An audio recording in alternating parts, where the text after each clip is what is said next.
Ana sa 17 ka mga balay ang naguba human miigo ang gingong ipo-ipo o water spout sa usa ka barangay sa Upol, Misamis Oriental. Ani report. Sugay! Padulong diri kolokol! Bawi!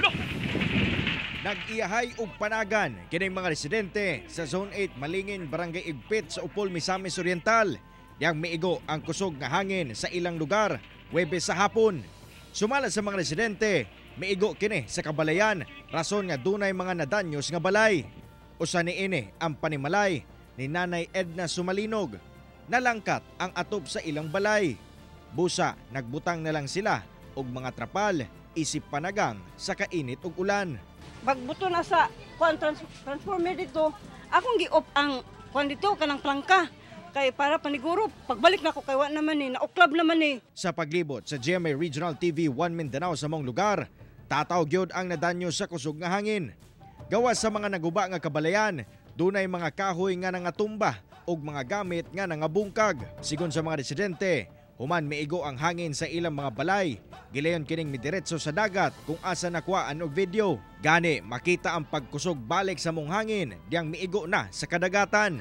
Padoon siya? Palayo lang. Uy, ayaw lang, Lord. Palayo kay sakay. Milungtad pa kini og pipila ka minuto una nahanaw. Sumala sa Upol MDRRMO, nagsugod ang mong hangin sa kasagbutan una miadto sa kabalayan ug sa dagat. Tudlo sa amo nga dito siya nagsugod sa may highway dapit. Pasulod siya. So kung wala siya sa dagat, so kuhay sa aton nga gikan sa dagat. Kaya kung gikan to sa dagat, wasak tong area. So gikan siya sa highway, naka-builo-builo lang sa kamay pag-abot dito sa mga balay-balay kay niagi mo siya fish pan. Miabot sa 17 ka mga panimalay ang nadanyos kung asa usa niini ang totally damaged. Hinoon, swerteng walay naangol o nasamdan sa mong insidente. Ginalihok na nila karon uban ng MSWDO ang paghatag sa mga paunang hinabang sa mga apektadong residente.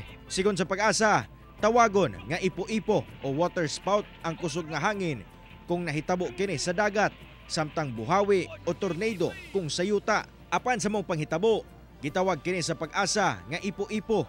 Sanglit, mas taas ang gidugayon niini sa dagat kung itandi sa pag-igo sa yuta. Mahitabo kini kung adunay kusog nga thundercloud sa usa ka lugar nga ginatawag og supercell.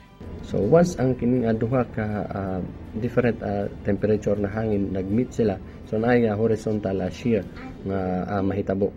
So pag meet nila na ay vortex nga ma-develop or rotating wind. So maka-create siya or maka-form siya og funnel cloud. Ug amo na siya tong ginatawag nga mesocyclone. O galing adunay susamang panghitabo, pahimangno sa mga eksperto nga moadto gilayon sa mga luwas nga lugar aron malikay sa disgrasya, ilabi pa kung dunay mga debris nga posibleng manglupad tungod sa insidente. Kauban si Jaybert Pairat sa kamera. Ako si Cyril Chavez para sa One Mindanao.